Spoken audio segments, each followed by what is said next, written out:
సర్వం విశ్వమయం గ్రూప్ సభ్యులందరికీ ఆత్మ ప్రణామాలు తెలుపుకుంటూ సతీ సమేత సప్తఋషుల అనుగ్రహంతో అవతార్ బాబాజీ గారి అనుగ్రహంతో ఆది శంకరాచార్యుల అనుగ్రహంతో మరియు మనందరికీ గురువుగారైనటువంటి బ్రహ్మశ్రీ పత్రిజీ గారు అమ్మ స్వర్ణమాల అమ్మగారికి కృతజ్ఞతలు తెలుపుతూ శైలేష్ మాస్టర్ యొక్క ఆశీస్సులతో ఈరోజు మనం సర్వం విశ్వమయం శ్రీ దేవి భాగవతం నిత్య పారాయణము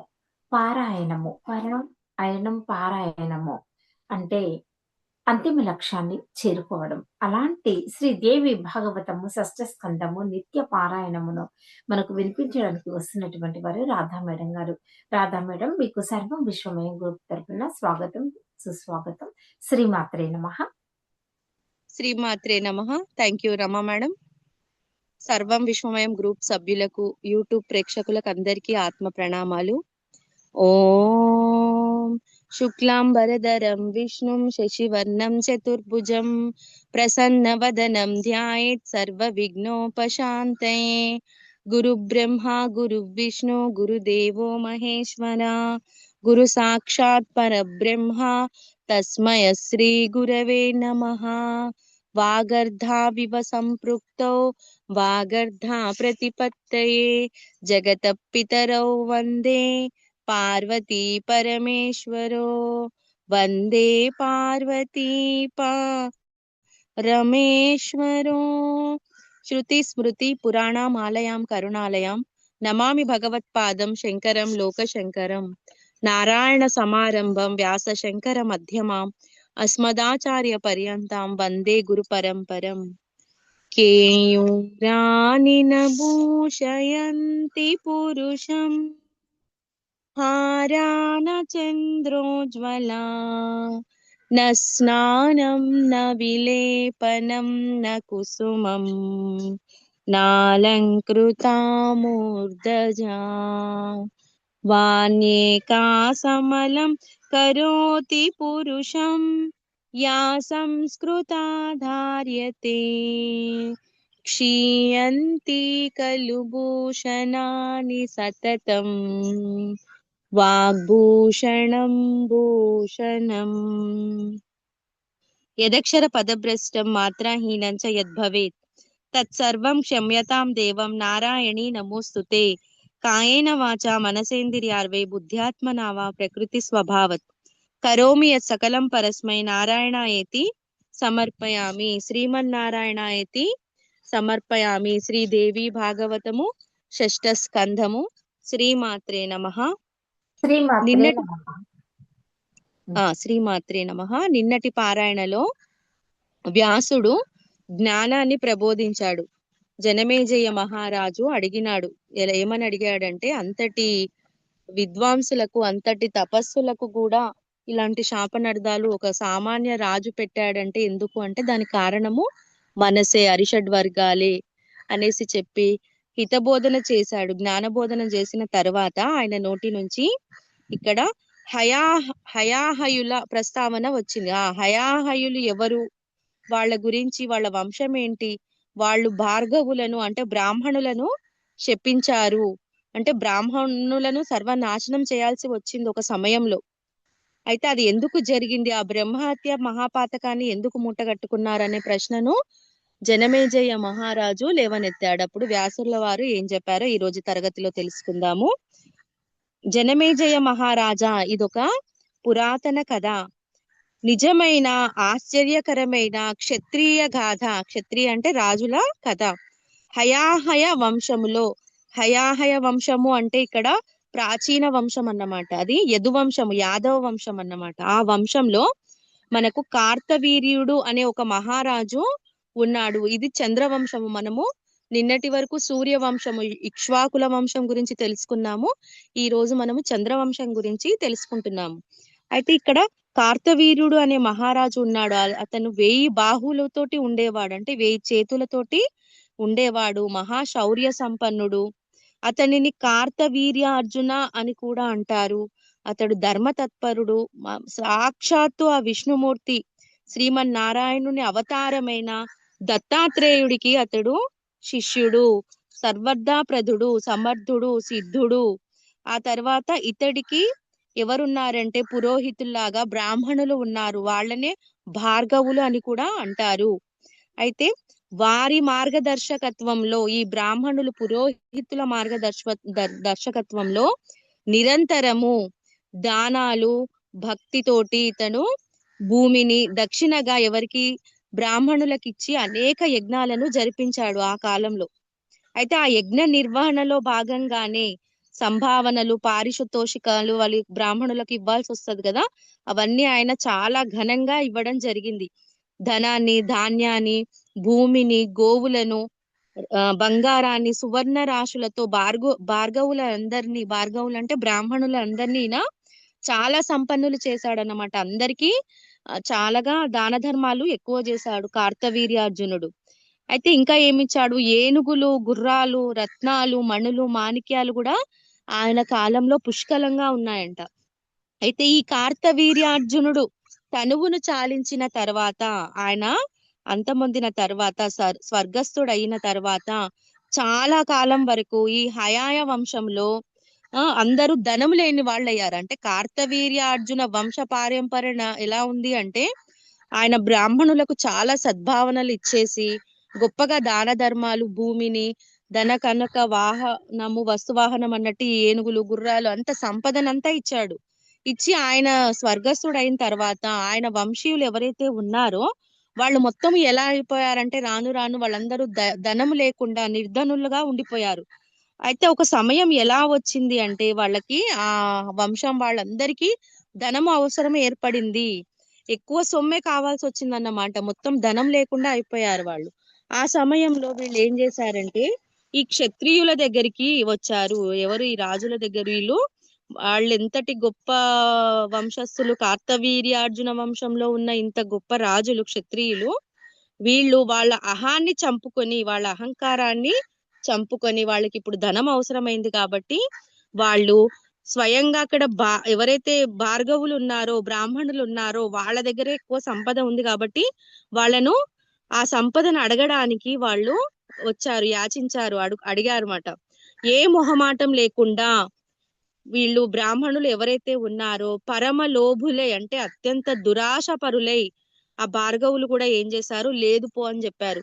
అంతటి కార్తవీర్యార్జున వంశంలో ఉన్న వంశస్థులు, ఒకప్పుడు ఆయననే దాన ధర్మాలు ఇస్తే తీసుకున్న బ్రాహ్మణులు, ఇప్పుడు ఆ వంశస్థులకే ధనం అవసరం వస్తే, వీళ్ళు వెళ్ళి వాళ్ళని అడగాల్సి వస్తే, వాళ్ళ అహంకారాన్ని చంపుకొని అడగాల్సి వస్తే, ఈ బ్రాహ్మణులు అత్యాశతోటి వాళ్ళ దగ్గర అన్ని సంపదలు పెట్టుకొని కూడా మా దగ్గర ఏమీ లేదు అని అన్నారు.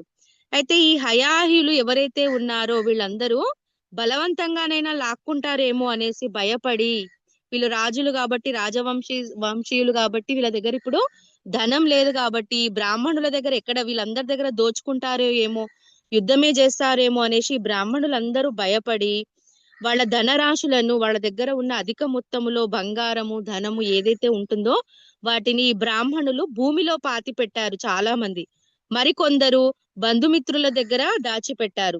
ఎందుకైనా మంచిదని అందరూ కూడా ఏం చేశారంటే, వాళ్ళందరూ బ్రాహ్మణులు ఒక ఉపాయం చేసుకున్నారు. ఏంటంటే ఆశ్రమాలను విడిచిపెట్టి అరణ్యాలలో, కొండలలో, మళ్ళా కోటలలో, ఎక్కడికెక్కడికో తెలియని చోట్లకి పారిపోయారు బ్రాహ్మణులందరూ. అవసరాన్ని తప్పించుకోలేక హయాయులు వీళ్ళందరూ బాధపడుతూనే, ఇంకా వాళ్ళకు అత్యంత క్లిష్ట పరిస్థితి ఏర్పడింది. వాళ్ళకి ఇప్పుడు ఖచ్చితంగా ఈ సమయంలో డబ్బే ఆదుకుంటుంది, అలాంటి పరిస్థితికి వచ్చారు ఈ కార్తవీర్యార్జున వంశీయులందరూ. హయాహయులు అంటారు వాళ్ళు. వీళ్ళందరూ ఏం చేశారు, మళ్ళొక్కసారి బ్రాహ్మణుల దగ్గరికి వెళ్ళి వాళ్ళు ఎక్కడెక్కడైతే దాక్కున్నారో ఆ పురోహితులు, ఆ బ్రాహ్మణులు వాళ్ళు ఎక్కడెక్కడ ఆశ్రమాలలో ఉన్నారో తెలుసుకొని మళ్ళీ వాళ్ళ దగ్గరికి వెళ్ళి మరి పాపం వాళ్ళు అడిగారు వాళ్ళని ధనాన్ని ఇయ్యమని. ఆ ఆశ్రమాలన్నీ వాళ్ళు వెళ్ళేసరికి శూన్యంగా అయ్యాయి. మళ్ళీ అక్కడి నుంచి ఈ బ్రాహ్మణులు మళ్ళీ పారిపోయారు. అయితే ఇంకా ఈ ధనరాశులను పాతిపెట్టి ఉంటారేమో అనేసి వీళ్ళకు అనుమానం వచ్చింది వంశీయులందరికీ, రాజవంశీయులు, క్షత్రియ వంశీయులందరికీ, రాజులకు. అయితే వీళ్ళు ఏం చేశారు, ఈ బ్రాహ్మణుల ఇళ్లకు వెళ్ళి అక్కడ తవ్వడం మొదలు పెట్టారు. ఒక్కొక్క ఇంటిలో పెద్ద పెద్ద ధనరాశి వాళ్ళకి దొరికింది. వాళ్ళ అనుమానం నిజమయ్యి వాళ్ళు వాళ్ళతో పాటు ధనాన్ని తీసుకొని పారిపోరు కదా, వాళ్ళు ప్రతి బ్రాహ్మణుడి ఇంట్లో ధనాన్ని తవ్వడం మొదలు పెడితే వాళ్లకు అధిక మొత్తంలో పెద్ద ధనరాశే దొరికింది. శ్రమ అయితే అయ్యింది గాని మిగతా గృహాలు కూడా సోదా చేద్దామనిపించి ఇరుగు పొరుగు బ్రాహ్మణ ఇల్లులకు కూడా వాళ్ళు పనిలో అన్ని ఇళ్ళలన్నీ బ్రాహ్మణుల ఇల్లు ఎక్కడెక్కడ ఉన్నాయో అక్కడ అన్నిటి చోట తవ్వడం మొదలు పెట్టారు. ఇంకా వాళ్లకు ప్రతి ఇంటిలో లెక్కలేనన్ని ధనరాశులన్నీ దొరికాయి. ఇంకా వీళ్ళు ఎంతో, ఈ హయాహీలు ఎవ్వరు, వీళ్ళు వంశీయులు అందరూ, రాజవంశీయులందరూ ఎంతో సంబరపడ్డారు.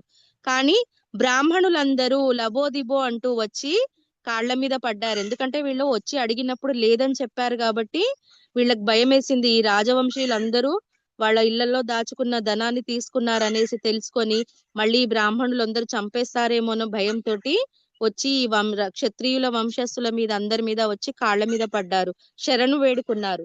కానీ ఈ హయాహీలు వీళ్ళకందరికీ కోపం వచ్చేసి ఆ కోపం పట్టలేక ఈ బ్రాహ్మణులందరినీ, ఈ విప్రులందరినీ నిర్దాక్షణ్యంగా ధనుర్బాణాలతోటి, వాళ్ళ దగ్గర ఉన్న ఆయుధాలతోటి మొత్తం బ్రాహ్మణులందరినీ కొట్టి చంపారు. ఇంకా ఈ భార్గవులు ఎటు పారిపోయారో కూడా తెలుసుకొని వాళ్ళు ఎక్కడెక్కడ ఉన్నారు, పారిపోయి వీళ్ళ నుంచే కదా వాళ్ళు పారిపోయింది అనేసి ఆ కొండల్లో కోటల్లో అన్ని చోట్లలా వెతికి వెతికి దొరికిన వాళ్ళని దొరికినట్టుగా వాడు బాలుడా వృద్ధుడా అని కూడా చూడకుండా అందరినీ సంహరించడం మొదలు పెట్టారు. వాళ్ళ భార్యలను కూడా వదిలిపెట్టలేదు, వాళ్ళను కూడా హింసించారు. గర్భస్థ శిశువులనైనా కూడా ఊరుకోలేదు, ఉపేక్షించలేదు. క్రూరంగా గర్భస్రావాలు కూడా చేయించారు. మళ్ళీ భృగుపత్నులు దారుణంగా విలపించారు. భృగువంశీయులు ఈ బ్రాహ్మణులందరూ, వాళ్ళ భార్యలు కూడా అందరూ లబోదిబోమని ఏడవసాగారు. రోదనతోటి ధ్వనులతోటి మొత్తము ప్రతి వాళ్ళ ఏడుపులు ఎలా ఉన్నాయంటే ఆ చుట్టుపక్కన ఉన్న అరణ్యాలు, ఆ గిరి పర్వతాల వరకు వాళ్ళ ధ్వనులు ప్రతిధ్వనిగా వినిపించేంతగా బాధ మొదలైంది వాళ్ళకి. మొత్తం అలా బ్రాహ్మణ జాతి అంతా వీళ్ళు మొత్తము అందరినీ సర్వనాశనం చేశారు. చుట్టుపక్కల ఆశ్రమాల నుంచి మునులు, మహర్షులు, తపస్సులు పరుగున వచ్చి అడ్డుపడ్డారు. వాళ్ళందరూ వద్దు, బ్రాహ్మణులను చంపద్దు అనేసి అడ్డుకున్నారు, ఆయన వారించారు. క్రోధాన్ని విడిచిపెట్టమని ఎంతగానో ప్రార్థించారు. తపస్సులు, మహర్షులు, మునులు ఎవరైతే ఆ ప్రదేశాలలో ఉన్నారో ఇలా గర్భస్రావాలు చేయడం కూడా మహాపాపం అని చెప్పడం జరిగింది. అది అత్యంత ఆ ఘోరమైన శాపాలకు గురవుతారని కూడా వాళ్ళు చెప్పారు. ఎంత చెప్పినా ఏది చేసినా వాళ్లకు ఆ సమయంలో ఏది కూడా వాళ్లకు తోచలేదు. ఇక్కడే ఈ జన్మలోనే మీరు వీటి ఫలితాలను కూడా అనుభవిస్తారు అనేసి మునులు, తపస్సులు కూడా ఈ రాజక్షత్రియ వంశులకు చెప్పారు. శుభాన్ని కోరుకునే వారైతే మీరు ఈ అత్యంత మహాపాప కార్యాన్ని ఇక్కడితో విరమించండి అని వాళ్ళని కూడా చాలా హెచ్చరించడం జరిగింది. ఎవరు తపస్సులు ఎవరైతే ఉన్నారో. అత్యగ్రణ పుణ్య పాపానామి హైవ ఫలామాప్నుయాత్ తస్మా జుగుప్సితం కర్మ త్యక్తవ్యం భూతమిచ్చిత. ఇట్లా ఈ హయాయులు ఎవరైతే ఉన్నారో వాళ్ళు రవ్వంతా కూడా శాంతించకుండా పెదవి కూడా విప్పారు. అప్పుడు ఏం చెప్పారంటే, మునీశ్వరుల్లారా, మహర్షుల్లారా, మీరంతా సజ్జనులు, ఈ పాపాత్ముల కథ మీకు తెలియదు. వీళ్ళు మా పూర్వీకుల నుంచి, అంటే ఎవరు, కార్తవీర్యార్జున సమయము నుంచి మా పూర్వీకుల నుంచి మా యొక్క ధనాన్ని దోచుకున్నారు, మోసాలు చేశారు. ఇంకా వాళ్ళు ఏమేం చేశారో కూడా చెప్తున్నారు. అక్కడికి ఆయన వాళ్ళ పూర్వీకుల వంశము అయిపోయినా గాని ఆ తరువాత ఈయన అంతగా సంపద ఇచ్చినప్పుడు ఆ సంపదను వీళ్ళు మంచి కార్యాలకు ఉపయోగించుకోలేదు, మోసాలు చేశారు. యజ్ఞయాగాలన్నీ దోపిడీ దొంగల్లాగా, బందిపోటుల్లాగా అంటే యజ్ఞం చేస్తున్నాం, యాగం చేస్తున్నాం అని చెప్పి మా సొమ్ముని తీసుకున్నారు, మమ్మల్ని ఇలా బికారుల్ని చేశారు. అసలు వీళ్ళు బ్రాహ్మణులే కాదు, వీళ్ళు వంచకులు, కొంగ జపగాండ్లు. వీళ్ళు మాకేదో అవసరం వచ్చి మేము ధనాన్ని సర్దుబాటు చేయమని వినయంగా యాచిస్తే, అడిగితే మమ్మల్ని లేదు పోమని ధిక్కరించారు. పావలా వడ్డీ ఇస్తామన్నా కూడా ఎవరు కూడా కరుణించలేదు. అంటే ఈ రాజవంశీయులు ఎంతగా బతిమలాడుకున్నారంటే, మీరు ఇచ్చిన ధనానికి మేము వడ్డీతో సహా చెల్లిస్తామన్నా గాని మాకు ఎలాంటి ధన సహాయం అనేది వీళ్ళు చెయ్యలేదు. ఇబ్బందులు వచ్చినప్పుడు యజమానుల్ని ఆదుకోవద్దా? వీళ్ళు చేయవలసిన పని ఇదేనా? పైగా మేమెక్కడ బలవంతం చేస్తామేమో అనేసి ఈ ధనరాశులు, వాళ్ళ దగ్గర ఉన్న ధన సంపద అంతా భూములలో, వాళ్ళకున్న ఇళ్లలో భూములలో పాతి పెట్టి ఇల్లు విడిచి అడవుల్లోకి పారిపోయి వచ్చారు. ఇది భావ్యమేనా? చంపుతున్నామంటే చంపమా? మరి అసలు వీరికి ఈ ధనం ఎక్కడి నుంచి వచ్చింది? ఇదంతా మా పూర్వీకులు మా రాజవంశీయులైన మా మా క్షత్రియ రాజైన కార్తవీర్యార్జునుడు వీళ్ళకి ఇది ఇచ్చాడు. ఎందుకు ఇచ్చాడు? యజ్ఞాలు చెయ్యమని, యాచకులకు పెట్టమని, ఎవరైనా అడిగితే సహాయం చేయమని, వాళ్ళు సుఖంగా అనుభవించమని ఇవ్వలేదు వీళ్ళకి. ఇలా ఇచ్చిన ధనాల్లో వీళ్ళు ఏ ఒక్క పని కూడా చేయలేదు. అంటే యజ్ఞాలు చేయలేదు, అడిగిన వాళ్ళను ఆదుకోలేదు అనేసి చెప్తున్నాడు. ఇంకా వాళ్ళు అనుభవించారు. ఇలాంటి లోబులు, ఇట్లాంటి ధనాశ కలవాళ్ళు, ఇట్లాంటి అత్యాశ కలవాళ్ళు కూడబెట్టి భూమిలో పాతి పెట్టారు. వీళ్ళను బ్రాహ్మణులు అంటారా? ధనాన్ని కూడబెట్టకూడదని శాస్త్రం ఉంది. బ్రాహ్మణులు ధనాలను కూడబెట్టుకోవద్దన్న శాస్త్రం కూడా ఉంది. అది మీకు తెలియదా అనేసి ఈ క్షత్రియ వంశస్థులు ఎవరికి చెప్తున్నారు? మునులు తపస్సులకు చెప్తున్నారు. వాళ్ళని వదిలిపెట్టండి, మీరు మహాపాతకం మీకు చుట్టుకుంటది, బ్రహ్మహత్య పాతకం చుట్టుకుంటది. అంటే వీళ్ళు చేసిన పని మీరు ఎలా సమర్థిస్తారు అనేసి ఇది జరిగిందంతా చెప్తున్నారు. నా సంచితవ్యం విప్రైస్తు ధనం క్వాపి కదాచన యష్టవ్యం విధివద్ధేయం భోక్తవ్యం చ యథా సుఖం. ద్రవ్యానికి, డబ్బుతోటి మనకు చోర భయం ఉంటుంది. అంటే దొంగల నుంచి భయం. ఎవరి దగ్గర అయితే అత్యధికంగా ధనం ఉంటుందో వాళ్ళు దేనికి భయపడతారు? దొంగలు ఎక్కడ దోచుకుంటారు అని భయపడతారు. తర్వాత రాజభయం ఉంటుంది. రాజభయం అంటే ఇక్కడ అప్పుడు వాళ్ళది రాచరికము, ఇప్పుడు ప్రభుత్వ భయము. ప్రభుత్వం అంటే అవినీతిగా సంపాదించిన వాళ్ళందరికీ భయం ఉంటుంది కదా ప్రభుత్వం నుంచి, ఆ విషయాన్ని చెప్తున్నారు. తర్వాత అగ్ని భయము. అగ్ని భయము అంటే సడన్ గా అనుకోకుండా ఈ అగ్ని ప్రమాదాలు సంభవించింది అనుకో, ధనమంతా పోతుంది కదా, అలాంటి భయము. ఆ తర్వాత ధూర్త భయము అంటే చాలా భయపడతారు. ఎక్కువ ధనం ఉన్నోళ్ళు ఎప్పుడు సంతృప్తిగా ఉండరు. వాళ్ళు ఎక్కడ పోయినా అని వాళ్ళ ధనం ఎలా ఉంది ఏంటి అన్న ఆలోచననే ఫస్ట్ మొట్టమొదట వాళ్ళకి వస్తాయి. ఇలాంటి ఇన్ని భయాలు ఉంటాయి. ఎంత రక్షించినా గానీ ఆ ధనం అనేది నిలబడదు. ఎలాగో అది పోతూనే ఉంటుంది. పోనీ బతికున్నంత కాలం కాపాడుకుందామా అంటే అట్లా కాపాడుకోలేము. మరి చచ్చాకేం చేస్తాము? కూడబెట్టుకొని వెళ్తామా? వెళ్ళలేము కదా. సృష్టిలో ఇంతవరకు ఎవడైనా అలా ధనాన్ని పట్టుకుని వెళ్ళాడా? అప్పుడైనా పరుల పాలు కావాల్సిందే కదా. ఈ మాత్రం తెలుసుకోలేక పరమ లోభులై అత్యంత దురాశాపరులై ఈ ధనరాశులు కూడబెట్టి ఈ నీచుల్ని, ఈ బ్రాహ్మణులను అనవచ్చునా? బ్రాహ్మణులు ఎక్కడైనా ధనాన్ని కూడబెట్టుకుంటారా? మొత్తం మళ్ళీ చెల్లిస్తామని మేము యాచించినా కూడా, అంటే మేము తిరిగి ఇస్తామని చెప్పినా గాని వీళ్ళు వినక మమ్మల్ని ధిక్కరించారు. పోనీ మేమేమన్నా పరాయి వాళ్ళమా, పారిపోయే వాళ్ళమా? వీళ్ళంతా మమ్మల్ని తరతరాలుగా చూస్తున్నారు. మాకే కదా వీళ్ళు పురోహితులుగా ఉన్నారు, మేమే కదా వీళ్ళకు యజమానులము. ఆ మాటకొస్తే ఇదంతా మా ధనమే, మా పూర్వీకులు ఇచ్చిందే కదా. ఆ మాత్రం సహాయము చేయలేకపోయారు, మంచితనం నిలబెట్టుకోలేకపోయారు. ధనానికి మూడే గతులు: దానం, భోగం, నాశం. సజ్జనుల ధనము దాన భోగాలకు ఉపయోగపడితే, అంటే సజ్జనులు ఎవరైతే సత్కర్మలు చేసే వాళ్ళు ఉంటారో వాళ్ళది దానాలకి, భోగాలకి ఉపయోగపడితే, దుర్జనుల సంపాదన, అవినీతిగా సంపాదించిన ధనము నిరుపయోగంగా ఎలాగూ అది నాశనం అవుతుంది. ఇది జగమెరిగిన సత్యము కదా. దానము చెయ్యక, తాను హాయిగా అనుభవించక, కృపణుడై ధనం కూడబెట్టిన వాడు వంచకుడు. వాడు ఎవరికి ఏది ఇయ్యకుండా వాడు కూడబెట్టుకుంటాడు కదా, వాడు అతి మూర్ఖుడు, వంచకుడు. అందువలనే మేము ఇలాంటి బ్రాహ్మణులను, అంటే వీళ్ళు కూడా అదే పని చేశారు కాబట్టి ఈ వంచకులని, ఈ బ్రాహ్మణోత్తములను గురువులైనా పురోహితులైనా చూడకుండా మేము అందరినీ దండించాము. రాజులుగా మా కర్తవ్యాన్ని మేము నిర్వహించాము.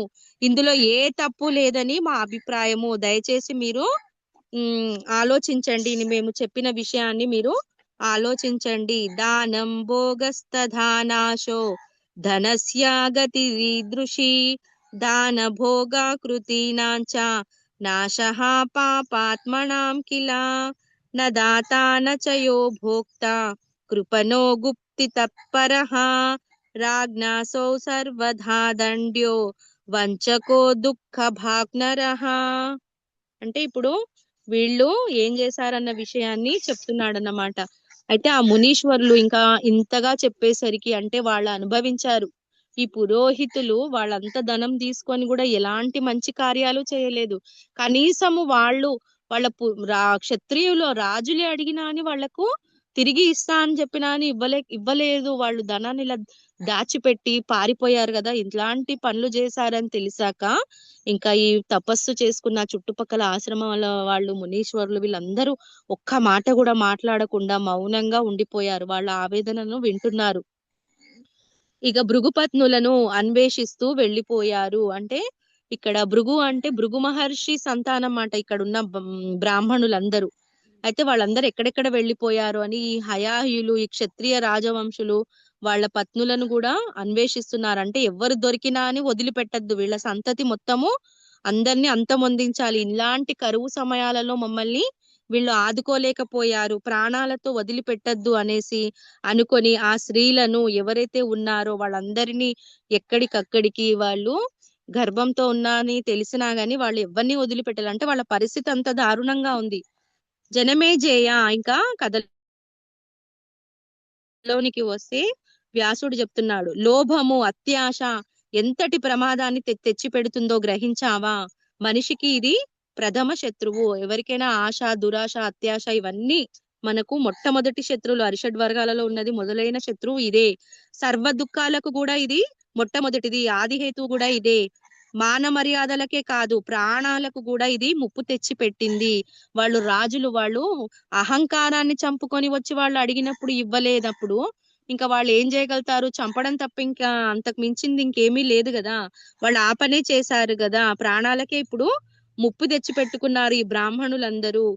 అది ఆ ఒక్కడితోనూ పోలేదు, మొత్తము వాళ్ళ కుటుంబ సభ్యులందరినీ, ఎవరైతే బ్రాహ్మణులు పురోహితులు ఉన్నారో అక్కడ ఆ సమయంలో ఆ వంశంలో అక్కడ ఈ క్షత్రియుల వంశపాలన జరుగుతున్న సమయంలో ఉన్నారో వాళ్ళందరినీ ఇది నాశనం చేసింది. పుట్టబోయే వాళ్ళను కూడా పొట్టన పెట్టుకుంది. అంటే ఈ లోభము ఎంతటి నీచ గుణము, దీనికి మరొకటి లేదంటే నమ్మండి. ఎంత లేసి మహాపాపాలైనా ఇది చేయిస్తుంది. అత్యంత దురాశ అనేది ఎలాంటి పాపాలనైనా చేయిస్తుంది. అందరితో విరోధం తెచ్చిస్తుంది, అన్ని ధర్మాలను విడిచిపెట్టిస్తుంది. తల్లిదండ్రులను, తోబుట్టువులను, బంధువులను, గురువులను, మిత్రులను కూడా ఇది చంపిస్తుంది. లోభవిష్టుడు చెయ్యని అకృత్యం అంటూ ఉండదు. అంటే అత్యాశకు, మళ్ళీ ఇక్కడ దురాశకు ఆ మిత్రులు, బంధువులు, తోబుట్టువులని ఎవరిని చూడరు. చివరికి గురుమిత్రులు కూడా చూసుకోలేరు, మిత్రులు కూడా చూసుకోరు, గురువులను కూడా వదిలిపెట్టరు. అలాంటి పని చేయిస్తుంది ఈ లోభం అనేది. కామ, క్రోధ, అహంకారాల కన్నా అత్యంత దారుణమైన శత్రువు ఈ లోభమే కదా. అవసరమైతే సొంత ప్రాణాలను కూడా ఇది విడిచిపెట్టిస్తుంది. అంతే కదా. మనము ఒక్కొక్కసారి అహంకారం అడ్డొస్తే ఎలాంటి పనులైనా చేస్తారు కదా, అదే చెప్తున్నారు.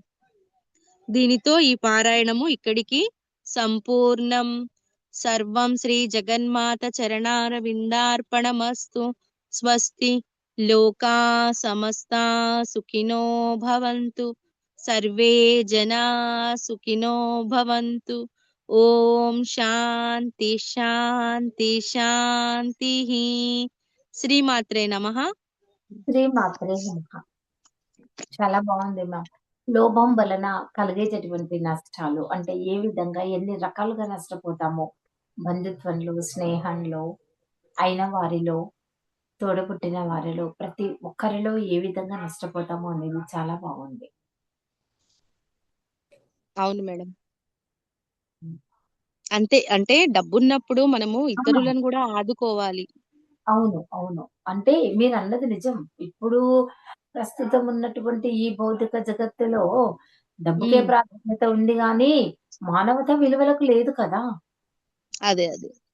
ఇప్పుడు ప్రేమ లేదు, అభిమానం లేదు. ఎంత డబ్బు ఎక్కువగా ఉంటే అంత ఉన్నతగా ఉన్నట్టుగా భావిస్తున్నారు. కానీ, అయ్యో! నా చెల్లెలు కష్టంలో ఉంది, నా అక్క కష్టంలో ఉంది, నా అన్న కష్టంలో ఉన్నాడు, నా తమ్ముడు కష్టంలో ఉన్నాడు, నా దగ్గర ఉంది, నా తల్లిదండ్రులకు పెడతాను అనేది మాత్రం ఎంతమందిలో ఉంటుంది ఇదంతా? అదే కదా, వాళ్ళు ఎంత సాధారణ భాషలో చెప్పారు. రేపు పోయేటప్పుడు హ్మ్. తీసుకొని పోతారా అని చెప్పారు. అంతే. నిజము. నిజము. నిజమది. పోయేటప్పుడు అదే 2 రోజుల మురిపానికి మాత్రమే ఉంటున్నాము. కానీ ఏది శాశ్వతం కాదని తెలుసుకోలేని అనామకంగా ఉన్నారు. ఉమ్. కానీ అంటే ఇప్పుడు ఉన్నంత అవినీతిగా ఉండాలి. సంపాదించింది మొత్తము అది ఉండనే ఉండదని కూడా ఖచ్చితంగా చెప్పడం జరిగింది. అవును. ఇప్పుడు ఏది సంపాదించినా ఉండదు. మనమే శాశ్వతం కానప్పుడు సంపాదించింది ఎలా శాశ్వతం అవుతుంది? అంతే కదా. ఈ అది రోజు దత్తాత్రేయ స్వామి వారు వచ్చారు, అవును. కార్తవీర్యార్జునుడు వచ్చారు. స్టార్టింగ్‌లోనే వచ్చారు శ్రీ మహావిష్ణువు దత్తాత్రేయులు. ఆ మొత్తం స్వామి శ్రీనివాస ఆ కార్తవీర్యార్జున వంశీయుల గురించి వచ్చింది. చాలా బాగుంది ఈ రోజు.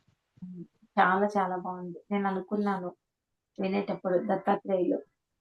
జై గురుదత్త స్వామి. జై గురుదత్త. ఈరోజు అమావాస్య స్వామి వారిని తెలుసుకోవడం ఉమ్. అంతా బాగా జరిగింది. మంచిగా అనిపించింది. నిజంగానే. క్లియర్ గా వచ్చిందా మేడం వాయిస్? ఆ! క్లియర్‌గుందండి. క్లియర్‌గుంది. ఓకే. ఓకే. పాట పాడతారా మేడం? పాట. ఒక్క నిమిషం. ఏదైనా అమ్మవారి శ్లోకమైనా పర్వాలేదు. ఓకే.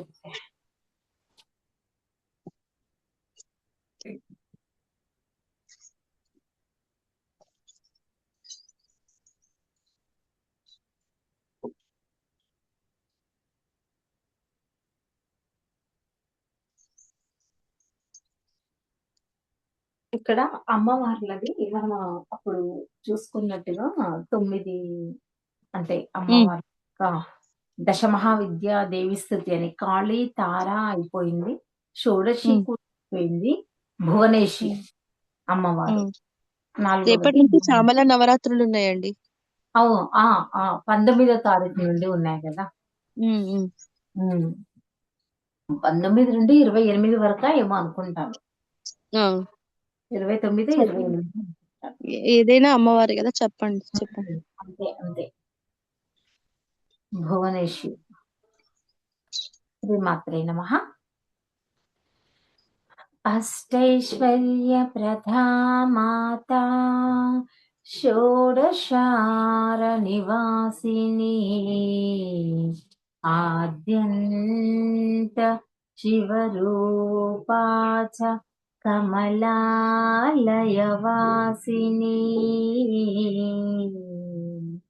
भुवनेशी पुण्यरूपा ह्रीङ्कार परिशोभिता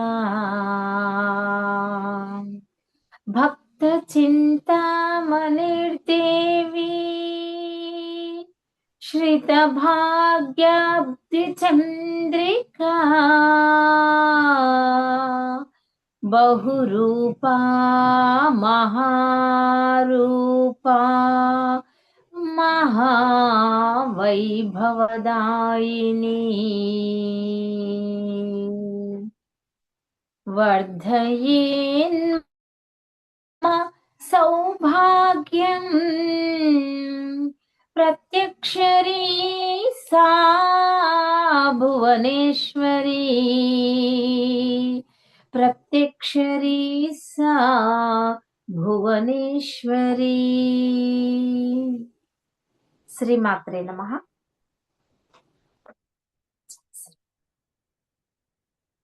శ్రీమాత్రే నమః. చాలా బాగా పాడారు మేడం. ధన్యవాదాలు. ధన్యవాదాలు మీకు కూడా. ధన్యవాదాలు.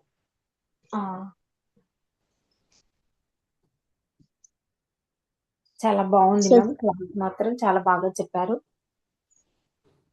అమ్మవారు చెప్పించుకున్నారు. అంతే. చాలా చాలా బావుంది క్లాస్. వినాలి. అందరూ వినాలి. Okay ma'am. శ్రీమాత్రే థ్యాంక్ యూ నమః. Rama madam. Okay. Thank you Radha madam. మీకు కూడా ఇంత బాగా వివరిస్తున్నందుకు, చక్కగా అర్థమయ్యేలాగా చెప్తున్నందుకు మీకు కూడా ధన్యవాదాలు ma'am. Thank you madam. Okay. Session end చేసుకుందామా? Okay madam. ఆ! శ్రీమాత్రే నమః. శ్రీమాత్రే నమః.